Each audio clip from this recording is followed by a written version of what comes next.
Go. Hello and welcome to Cognitions Speaking the Unspeakable with JP and Stacy D. I'm JP Craddock. I am here with the one and only Stacy D. Freezing cold Stacy D. I'm burning up. Why is the heater? You need the heater over there with you. If you the one cold D, why is the heater always burning up my back? Because the plugs don't work. I don't think Everything else plugged in over there. Okay, next week we moving the heat around, okay, because I'm D, what are you doing? D, what are you doing? D, get back over there in front of the camera. See, this is ridiculous. That's ADHD. That's ADHD. Exactly. That's why you're not supposed to do it. He can't edit that out. Okay. We are broadcasted here on KUAW Radio, which stands for Knowledge, Understanding, and the weather, wind, wisdom. And wisdom. All right. Coming up on the show today, we have our question of the day, which is, I lost all of my friends in the divorce.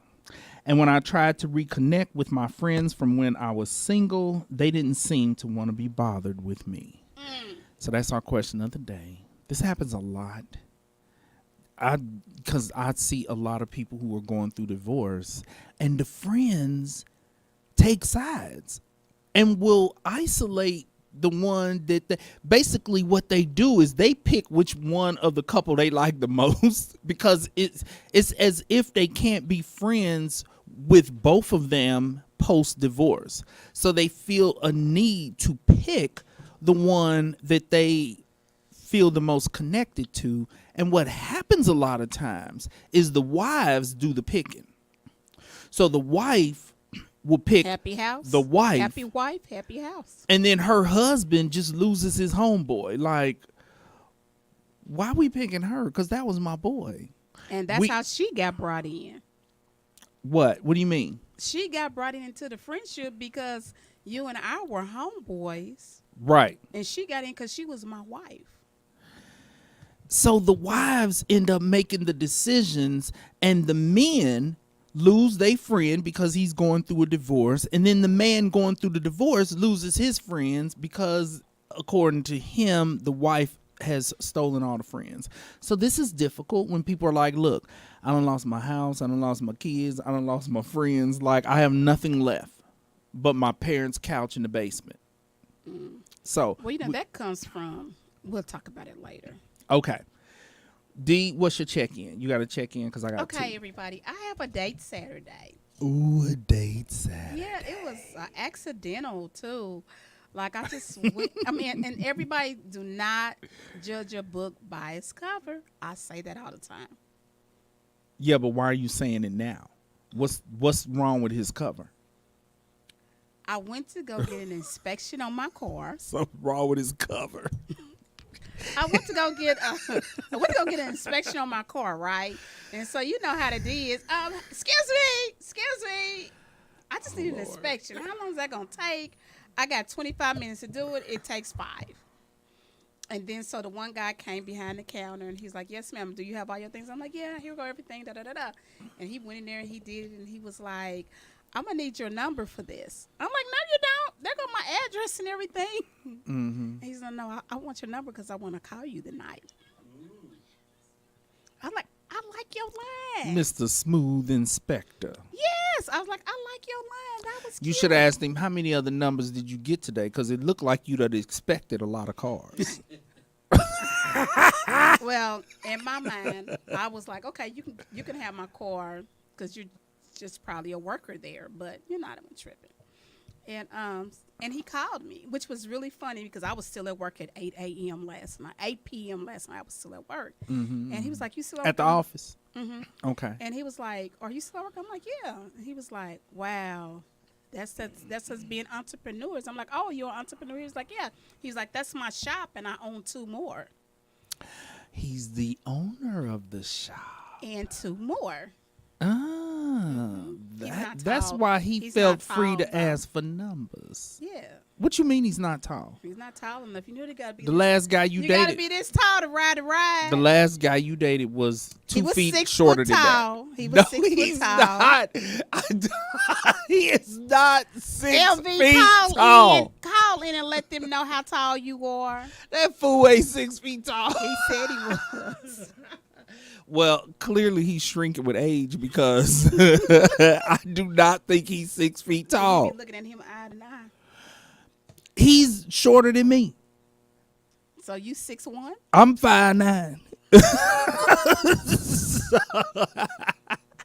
Okay, so Gotta be this tall to ride the ride. how tall is this man? This tall. Mr. Walker got ADHD. I cannot wear my. He sure do. I cannot wear my 6-inch heels, but I will wear my 6-inch heels. And How tall is he? Is he very small?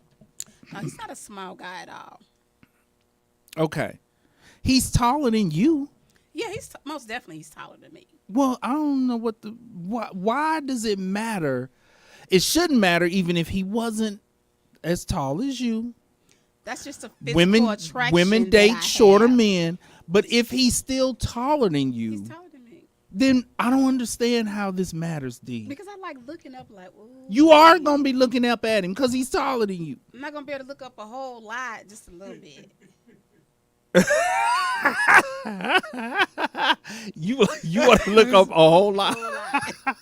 Oh my God, that's almost like I don't even know, like a kid looking up at their pappy.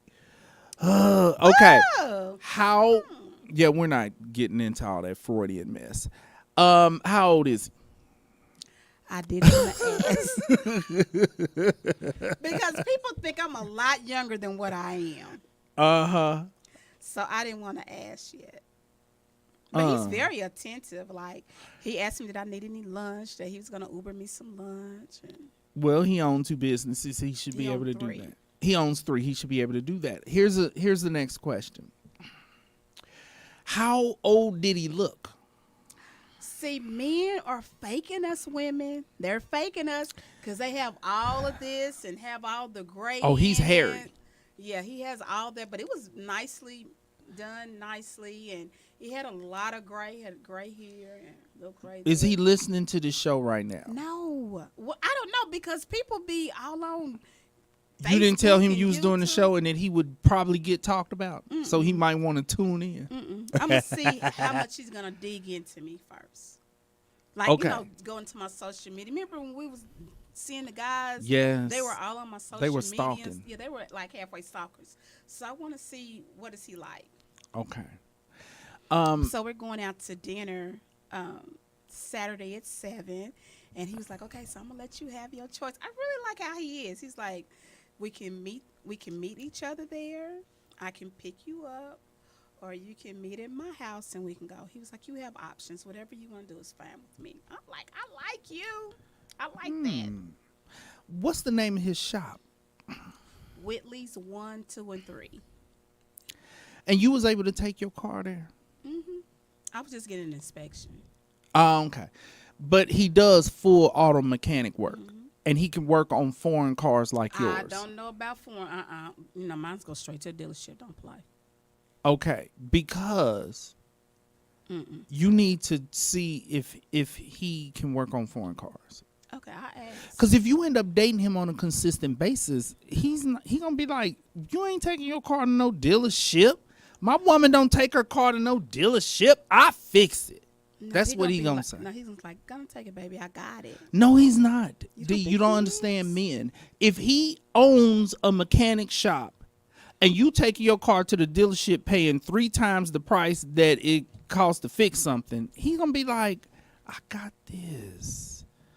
I got this." Because your car is what? German? German engineering. Don't think he can't handle German engineering. You need to ask him. Okay. When's the date? Because we can't wait to hear about this. It's Saturday. Saturday. Okay. You are taking a big risk by going on this date without knowing how old this man is because you have an age cutoff. And the age cutoff is what? It was 48. No one younger than 48. Okay. Now you described a lot of fur and gray in the fur. So, but that does not mean he could be. It don't mean nothing. No. And so you go out on this date. Next thing you know, you falling in love. Then you find out he younger than your son. Which is going to cause some problems with the family. But guess what? I had a plumber come to the house. What was that, Monday? And he was 28, and he was. Did he own the plumbing company? No. He worked for the water company because something was going on with my water. Yeah. Yeah, that's a good. And he was just like, I was like, little boy, how old are you? He's like, I'm 28, but I could fix everything that's wrong with your plumbing. I'm like, oh, okay. Was he talking about the house plumbing or your plumbing? He was talking about the house plumbing. Oh, okay. He was talking about the house plumbing. And he was 28. I was like, my youngest is 32, boo. So what did he say? Okay, I'm feeling the heat now. What you should be feeling the heat. I'm sitting over here sweating like okay, just pull it back. 3 hippos. Okay. So you sent him on his way. Mm-hmm. Yeah, 28 is kind of young. That's a little too much. Yeah, it would have been fun for your plumbing, but you know. Oh, he's still gonna come do my plumbing. I wasn't talking about that plumbing. Oh, you said my other plumbing. Okay. Okay, let's get to my check-in. Remember I talked about the Chinese diet? The Yes! Chinese How is that challenge. going? The Chinese challenge. Well, I did my research. And what I discovered from WebMD, because you know when I do my research, I need legitimate resources. You want real deep. Apparently, what the Chinese sell to us in their restaurants here is not exactly what they themselves eat at home or in China. To sell to Americans, guess what they did? They had to appease to our palate, MSG. What? A lot of restaurants are not using MSG anymore. They're using sodium. MSG isn't really an issue anymore. What do you think is the difference between what they sell in Chinese restaurants here and what they eat when they get home? The sugar. No, the meat. They drastically increased the amount of meat in their dishes. They don't eat much meat. Their diet consists, because in America, clearly we carnivores. And they are herbivores. They don't eat all that meat. And so they primarily eat stir-fried vegetables, lots and lots of vegetables. That's what we just told you last Thursday. But you didn't mention that they don't eat much meat. No, they only use enough meat to season the food, to give it a little flavor. Then they probably take the meat out because the juice and the grease from the meat. What they do is they mainly eat vegetables, a small amount of meat to season the dish, and they eat a lot of fruit. The rice is filling. So I was correct when I said that they are thin, because the debate that Nadine and I was having, I was saying that Chinese people are thin because they eat healthier. She was saying it's in their genetics, but it's in their genetics because they eat healthier over generations. Okay. And so to do my Chinese challenge, unless they are American Chinese, and that's if they Chinese American, they leaving all that meat up in there. Exactly. But according to WebMD, when you walk into a Chinese restaurant and you see these dishes overflowing with meat, that is just to sell to Americans. In order to do my Chinese diet, I am going to have to make sure that not only am I eating tons of vegetables. You didn't look very excited about that. I actually love vegetables. I'm not much of a meat eater, so I can go without the meat. And I love fruit. Tons of vegetables and fruit, but not more than 1/3 of the dish should be meat. And no sugar and butter in your rice. I didn't look. I didn't look into that Because I already about that, huh? I didn't look into that because I already decided I'm having butter and sugar on my rice. You might Because eat your meat then. here's what I'm thinking. That is, you know how people joke about, man, as soon as you eat Chinese food, you hungry right after that. Because you eating a lot of vegetables, they're not going to stick with you. The rice is what makes them feel full and content. So I'm going to have the rice. It can be brown rice.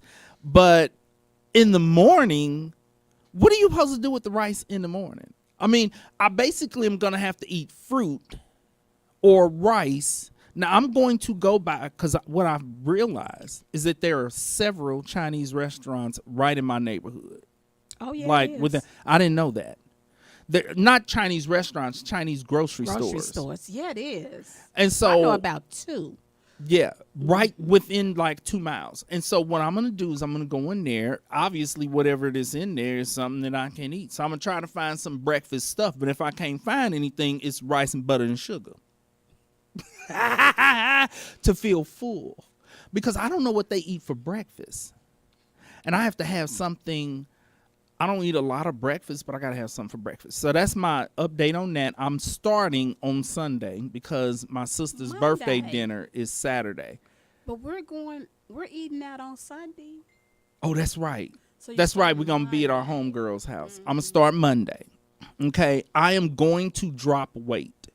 And I am challenging our listeners and our viewers to do the Chinese diet challenge with me. And you know what? I was eating some Chinese food, earlier today and yesterday, because I like Chinese food. Because you're starting the Chinese. Well, getting your mind and everything right. Get my mind right. And I'm telling you, I ordered something. It was tons of vegetables and chicken. And I was only able to eat maybe a third of it. I felt full because I usually don't eat the rice because, it's like rice, starchy, da-da-da. But I said, well, let me go and eat the rice. It was filling. But it did have all that meat. It was almost a whole chicken in there. So I'm going to have to cut the meat. But I'm going to do it. Okay? I can live without meat. All right. Now. How long are you doing this challenge for? I'm just doing it for probably a week. Maybe 2.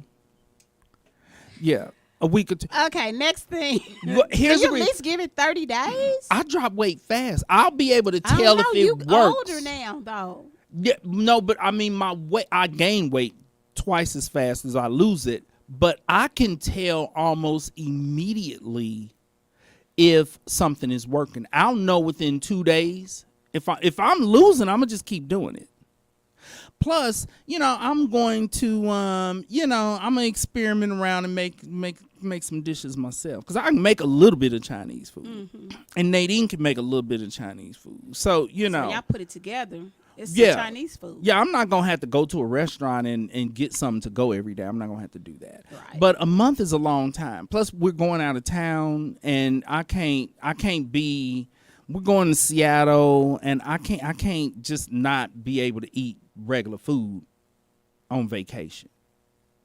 But so a month ain't gonna work because we're going out of town next month.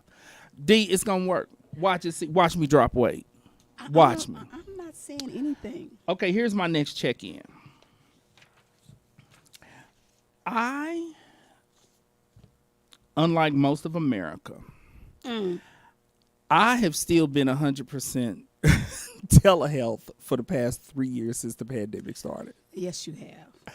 And so I decided, since my baby started Montessori school. Oh, she started? She started this week on Tuesday. And so I decided, well, since my baby's not going to be home, I'm going to go into the office. I'm going to offer live in-person therapy sessions. Imagine that. Imagine for the whole day, or are you just going to do a whole half a day while she's in school? I blocked off the whole day. Sessions from Is she doing 12 to 8. Half a day or full day? She's doing full day. Whoa. She ain't doing full day every day. She doing full day on Tuesdays and Thursdays. My baby got to be home with me the rest of them days, okay? And so here, we gonna increase her days gradually, okay? But it was a situation when I tried to leave her at that school on Tuesday. Oh, I bet. A situation for both of us. And you didn't take her? I almost took her. Let me tell you, the teacher, who is an African-American woman who we've known her, like she used to have her own daycare center. She took care of a friend of ours' kids. And my baby was upset and crying and was like, where the hell you think you're going? Who you leaving me here with? You know, she already had problems from the that whole trips week that y'all been out of town. Yeah. Right. She haven't recovered back from that. She actually hasn't. Like, if she think we rolling out, she gets anxious. And so I was thinking I probably need to go on and take her back home and we try this some other day. But when you got a black teacher up in the Montessori school, it's not happening. Just she'll be all right. Bye. She made me leave. She's like, you need to just go on and turn around and leave. I got her. She whisked my baby off, so I slipped out the door. And so I offered a whole day of office sessions. And I'm thinking, oh, like my clients I've seen for years, they're gonna be excited to come in and see me again, to see me in person. All these new clients that I started seeing during the pandemic. The parking is terrible at your place too. They can park on the street or park in that parking lot. That's what they need to do. I didn't fill the slots. A whole day of slots. It was like a mortgage payment worth of therapy slots for that day. And only 3 of them got filled. And so I was like, oh, Lord, what am I going to do? These fools don't want to see me in person. They didn't want to see me in person. And so what it is that you got to think of everything. It's gas, inflation, when they can stay at home and see you rather than getting in the car and driving. And that was so weird because I always hear people talking about, you know, are you offering in-person sessions? You offering in-person sessions? Then when I offer in-person sessions, they like, in-person? In the office? Them. Come in. Ain't nobody coming in there. Ain't nobody coming in there. No, I'm going to do this session on my phone in my car while I'm driving home from work. As soon as I converted those sessions to telehealth, all of them was filled in 15 minutes. And so I'm like, what the heck? I don't understand these therapists I know therapists who never stop seeing people. Like Ron Wilson, he did in-person sessions throughout the whole pandemic, even when we was on shutdown. Guess who was sneaking into their office and doing therapy? Him. And so I'm like, how do these therapists end up? Because my clients are not playing that. They're like, no, we like the convenience of telehealth.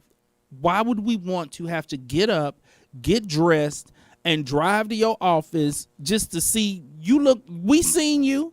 We see you on the screen when we had a session. And you know you always running 10 minutes behind. That has absolutely nothing to do with what in the world does that have to do with anything, D? This is a person who showed up late to this station today. 3 minutes. But I told you guys at 1:05, I told you I was running late, didn't I? At 1:05, I said I was running late. You made it seem like you was going to be like 10 or 15 minutes late. You basically wasn't even late. I know, but I know how everything is scheduled, and I know, like, I have a routine. I know that. He's very disrespectful about time. He do not respect time. That's not true. I'm never late to this show. I've never been late walking up in here. Never once. Yeah, you lying because you have been late before. Mr. Walker. Oh, I ain't Mr. Walker like, I ain't in it. I don't recall me being late. I was not late for the podcast.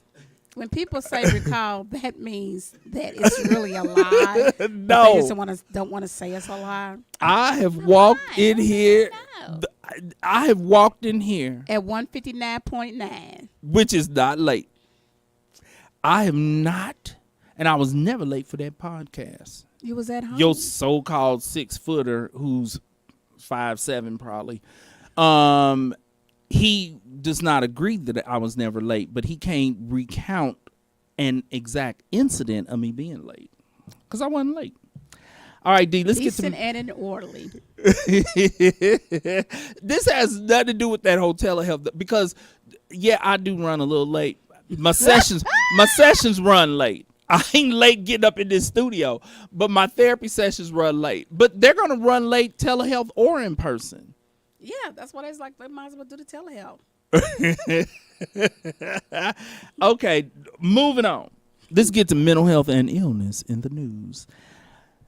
Kansas lawmakers were debating an anti-abortion law yesterday called Born Alive Again.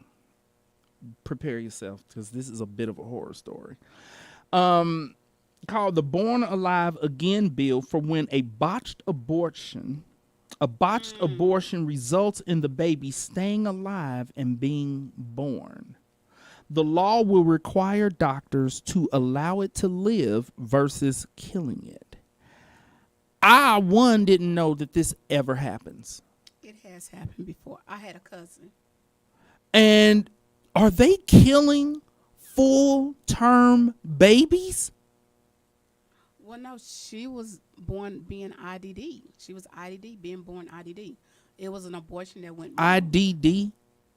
MRDD. You know they be reinventing. Oh, words. MRDD.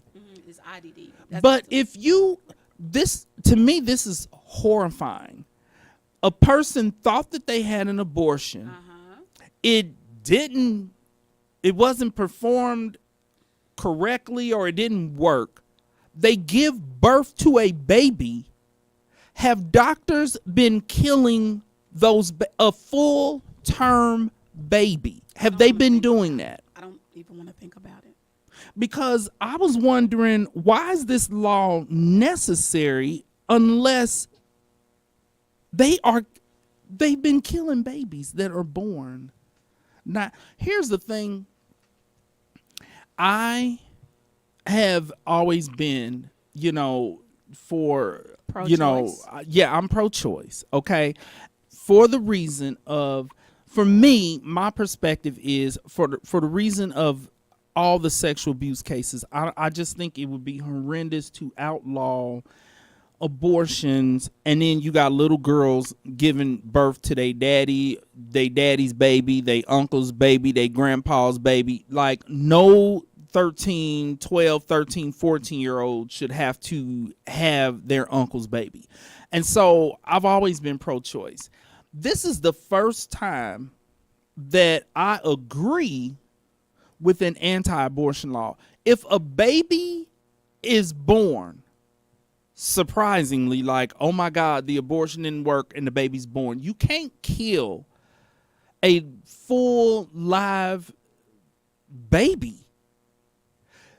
I'm not saying that the person should have to parent the baby, because I still don't want a person who is a victim of incestuous sexual abuse, because that's my issue with abortion. Is I don't believe in making people have incestuous babies. That's not okay. But at that time, we need to be looking at adoption. We need to be looking at some other option besides her having to take care of the baby. But you can't, that's just murder. A full-term baby? You can't be killing full-term babies. Like, that just sounds awful. Now, what are your thoughts, D? I plead the fifth. You don't have no thoughts on that? Here's my question, D, because I know what it means when you plead the fifth and you ain't got no thoughts on that. That means you got thoughts on that. How would they do it? I don't know. I mean, because I was trying to imagine, how do you kill a full-term baby? How do you do it? What do you do? They don't. Some type of lethal injection? What would they do to that baby? Well, when they have the baby, they have to take everything out of them, or they will suffocate on all that blood. So leave everything in there and let the baby suffocate to death. Basically, I mean, that's what I could see. if they don't clean them up in their nose, their mouth. Just think about it when you had Sasha. They had to hurry up and This that was doesn't the first sound- thing they did. They had to take the baby. Ooh, here you go, your baby. Okay, here. And they have to suction it up and yeah. Letting the baby suffocate. That doesn't sound horrific. Yeah, it does. I can't imagine that. Because I told you I didn't want to talk about that type of stuff. Just That's, oh my God. Okay, so that's my mental health and illness in the news. yeah, that like, was enough. I didn't think there would be an anti-abortion bill that I would be in support of, but now we talking about killing full babies that are full term. I didn't even know abortions are botched. How you accidentally fail to complete an abortion correctly? Well, a lot of that happens when people don't really have enough money to do it.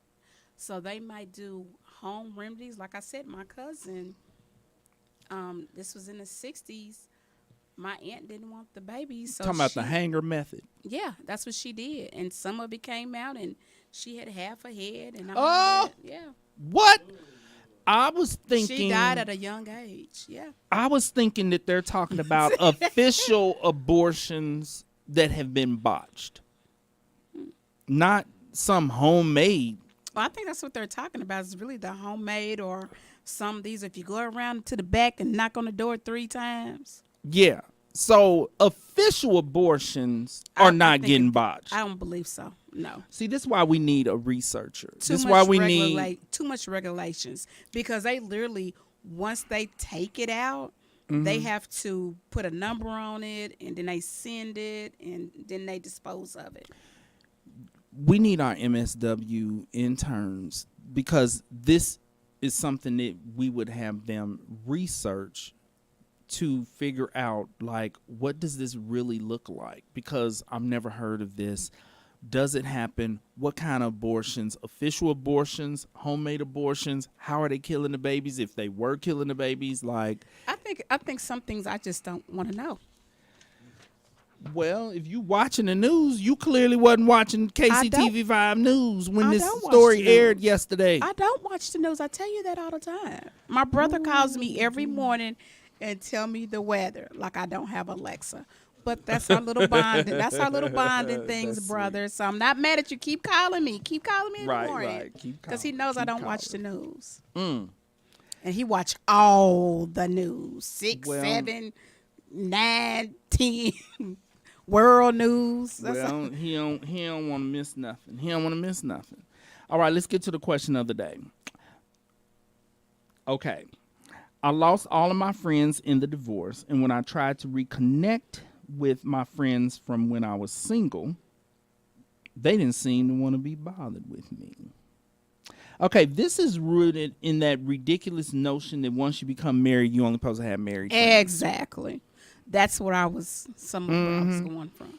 And I've never really understood that. And I know people who, when they got married, they basically ditched their single friends. Their spouse insisted, you married now, you need to have married friends. And the reason why... That's retarded and controlling. It's so ridiculous, because it's like, so because a person's single friends are still going to the club and picking up chicks or picking up dudes, you think that your husband is going to be doing that too? Or that your wife is going to be doing that? And your spouse. Exactly. Because a man should be able to trust his wife to go to the club with her girlfriends, some of which might be married, some of which might be single. And just because she's picking up penises don't mean that you got to worry about your wife picking up penises, and vice versa. A woman should be able to trust her husband to hang out with his single friends who might be picking up some vaginas. Why you can't trust your husband to come home to you? Why so he got to get rid of all his single friends? But guess what? They a bad influence. The married men will do the same thing, and the married women will do the same thing. So it doesn't matter. It's ridiculous on all levels. Yes. And so what happens is people kick their single friends to the curb. And then they end up getting divorced.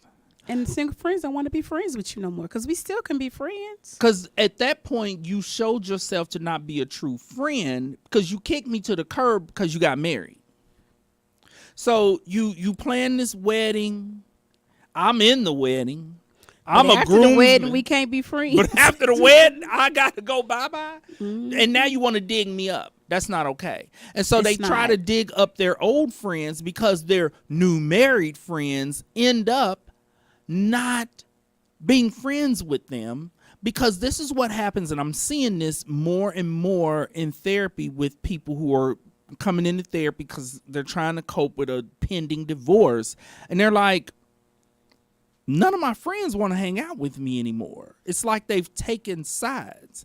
And so what happens is one or both of them are going to the friends and airing their business and demonizing the other person, which puts that couple, the married couple that they're friends with, or married couples, in a position where it's like, okay, so we basically have to choose which one of these two fools we gonna stay friends with. And so a lot of times what I'm seeing is that the wives end up making the decision, we on her side. You can't hang out with him. That's my boy though. Like, that's what? Just because she say he the devil, I can't hang out with him. And then that says a lot in their relationship also. Yes, it does. D, speak on that. Speak on that, because we talking about controlling, being controlling.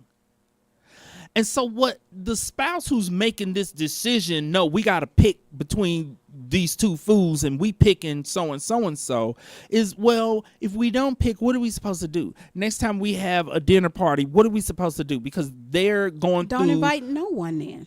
Either don't invite either one of them, or what I would do is say, listen, I'm not in y'all's mess. Please don't share your mess with me. Don't share your mess. I don't want to, because I don't want to be in the middle of it. And I don't want to hear your side and then hear they side. And then I got to pick between the two of you. Look, I'm cool with both you fools. Okay. So I don't want to hear about what went wrong. She cheated on me though. I don't want to hear about what she did. He cheated on me. I don't want to hear it. That ain't none of my business. And what I would do is, when I'm having something, I would say, listen, I know y'all going through this divorce, or y'all divorced. I know y'all hate each other's guts. You want to kill each other. You want to hire somebody to off each other, whatever the case may be. All I'm saying is this. We having something at the house. Don't kill each other in my house. I'm letting you know that I ain't picking sides. I'm inviting both of y'all like I always did. Now, you can decide if you want to be in the presence, in the company of your soon-to-be ex or your ex, and show up. And please don't bring a date. Please don't bring a date. See, that's where it gets iffy. Because if I say to them, get real bad. It can just, because I'm inviting you, not an extra person of you and the person that you cheated on them with. Well, but I probably wouldn't even say don't bring the person you was cheating with, or don't bring a date. All I would say is, I'm neutral. I typically would invite both of y'all, so that's what I'm doing. I'm letting you know, though, that I'm inviting the other person. And so, and so... Is that the professor? Do we have our chicken? And oh, Lord. Oh, what is going wrong? Now you got to explain to our listeners what you're talking about. First thing, you ain't supposed to have fried chicken. Who? You, D. I can eat whatever I want to as long as it's in moderation. And before 6 o'clock. So you didn't mention that when you first. Okay, let me finish this. We're going to come back to that, D. We're going to come back to that. You cheating on the diet. And so what you do is you say, don't ditch your friends because they're getting a divorce. Let them know that you're not in it. Don't listen to one side of the story. Don't listen to the other side of the story. Just stay out of it. And if you have an event at your house, let them both know. Let them know that you've invited both of them, and let them know you can either be in the presence of your ex or not be in the presence of your ex. It's up to you. My only rule is don't air y'all's crap out in my house. So if you decide to come and they decide to come, don't do y'all's thing Don't start your fighting and all that mess. Don't make an uncomfortable environment at my house. But it is. Then and then you tell them, if you do that, I'm going to ask y'all to leave. It's gonna make it uncomfortable for everyone. So the best thing to do is don't invite them. Stacy saying don't invite neither one of them. Neither one. And then what I would do is once the divorce is final and y'all got other little friends, then it's certain events, every other event, they'll get invited. I mean, that is an idea. I wouldn't cut them out, but every other event. Every other. Yeah. See, I think that there's a possibility. Some people have civilized divorces. I think it's possible. A small percentage. A small percentage, yeah. But isn't it possible for couples who are exes to both show up at an event? They might both bring dates, and for them to be civilized. And that would be sort of fine. Not at the house. I say give them a chance to act like, and this is what I would do. I would say, listen, because y'all divorced or going through the divorce, I'm inviting both of y'all. If y'all make an awkward, uncomfortable environment at my party or choose to act a fool with each other, I'm going to not invite either of you to future things. And that's what I said. If not at my home, like if I was having a big birthday party at a club, they'll act the fool there. I don't care, but it's not in my house. I don't have to worry about nothing breaking. They get to fighting at the club. Security gonna escort them on out. I mean, what? It's not my thing. Here's the other thing because what ends up happening a lot of times with my male clients, they say, actually I have a female client who's going through this also, but what they say is my spouse turned our married friends against me, and now they not returning my calls. They don't want to be bothered with me. And so I tried to reach out to my friends from before I got married, and they don't want to be bothered with me. And what I explained to them is, because you kicked them to the curb because you got married, you weren't a true friend to them. I don't like people who, and I've had some friends like that when they in a relationship, they disappear, you don't see them.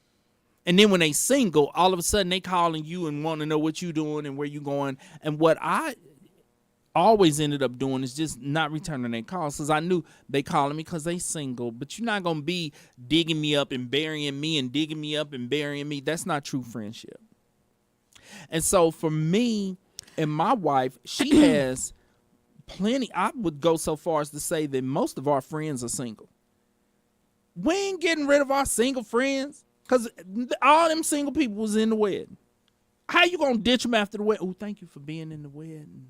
Bye-bye now. We can't be friends no more. That's ridiculous. And when my wife hangs out with her single friends, I'm like, go hang out with your single friends. Bye. And when I hang out with my single friends, even my frat brothers, which, because, frat brothers have a reputation for being wild and crazy and all of that. This woman don't be tripping about that. No, she's not. And I even have single female friends like the D, Terry, and T. And my wife, like, I have multiple single female friends. And we have her number. It's not an issue. Yeah, it's not an issue at all. And she has a male friend who... he's single now, but I'm like, it's not an issue. He's able to come to the house, stay the weekend. Like, stop ditching your friends because you married or because you're in a relationship. And it's stupid, this whole thing that married people can only have married. They say that most people who say that, they say that it's coming from the Bible. Where does it say that in the Bible? I'm going to have to look that up, and I'll get back with you tomorrow. Next Thursday. I think somebody is, of course, twisting scriptures. Now, it does say align yourself with like-minded people, but it do not have That's to what it mean. is. But, it's everybody's interpretation, but it does not have to mean. It means that you have that for real, it means that you believe in God. Not that they got to be single. Exactly. Or they got to be married. Yeah. Okay, so see, that's what I was saying. Just Twisting like-minded people. scriptures. Yeah, they do that a lot. They need to not do that. But I'm gonna look some more though. I am gonna look some more. Okay, because I've gotten ditched by friends who entered into a relationship, and it's like, we ain't gonna be friends no more after that divorce. When you get divorced, don't call me. Do you know what? People, I had a couple of friends that thought that about me. Like, after my marriage went. That you was gonna ditch them? No. Married friends. No, they were single. But it just, and then I stopped coming around a lot. But it wasn't the part that I found another man or nothing. My business. But they thought you ditched them because I found another man. And I was like, no, if you call me at 6, 7, 8 o'clock at night. Yeah, you've never even done that. They should have known you well enough to know that that's not what you was doing. And they should have just called and said, what's going on? Because I was thinking you ditched me because you found another man. But is that what it is? Which doesn't make sense, because if you didn't ditch them when you got married, why would you ditch them because you're dating somebody? See, we talking about people who didn't take the time to think. Now, even though I'm saying that I myself have told people don't call me now that you're getting a divorce. When it comes to my clients, I'm going to admit this. When it comes to my clients, what I do, I encourage them, call all your friends that you ditched, apologize to them. Number one. And say, I shouldn't have done that. I should not have allowed my spouse to pressure me out of being friends with you because you were single. And, I shouldn't have did it. And what I tell them to do is be willing to commit to never do that again.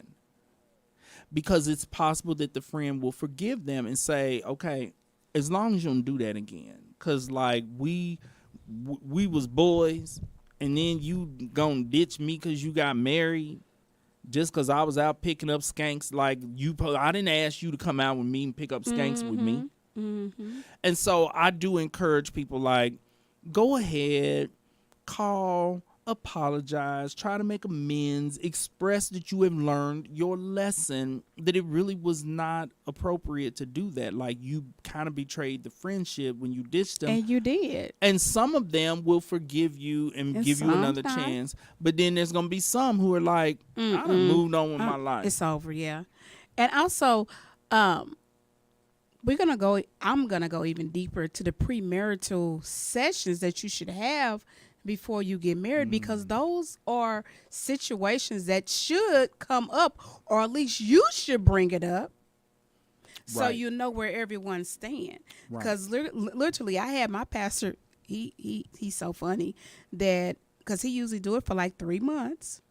Premarital. Premarital. Okay. And he said he done seen a lot of people that did not get married because in their premarital they seen they were unevenly yoked.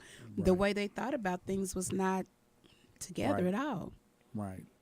And I have seen couples for premarital sessions and they end up shocked and surprised. And a lot of times what they end up discovering is problems that deal with the families. Things end up coming out. My mama don't like you. She don't really think you good enough for me. And the mama be calling and basically verbally attacking the fiance. And I try to help them to set boundaries with these family members. But in instances where I'm not able to get them to that point, some people are more aligned with their family than they are with the person they're engaged to. And it ends up like ruining the relationship. Yeah, and really it's just because other family members really just be jealous. A lot of times that is what it is. And moms, y'all need to get out of y'all sons' lives and let them move on. No, if he buy his fiance a Louis Vuitton, no, you don't get one. Right. But you can get one for Christmas. You just might not get one right then and there. And be happy that somebody's treating your baby well. Okay, you about to make one of your kids mad again. Probably already did. We ain't got time to hear the story. She got a purse and I got glasses. But I'm fine with that because I really like my daughter-in-law. I really like her. Okay, and glasses are expensive. Yeah, they were expensive. Oh, my Lord. But to his defense, he was like, Mama, you got so many. I didn't know which one you would like because you're so picky. Well, next time, give me a gift card. Oh, my Lord, D. Okay, D, you got anything else that you want to say to upset one of your kids today? No. Because you go upset at least one kid every week, don't I? Yeah, sorry.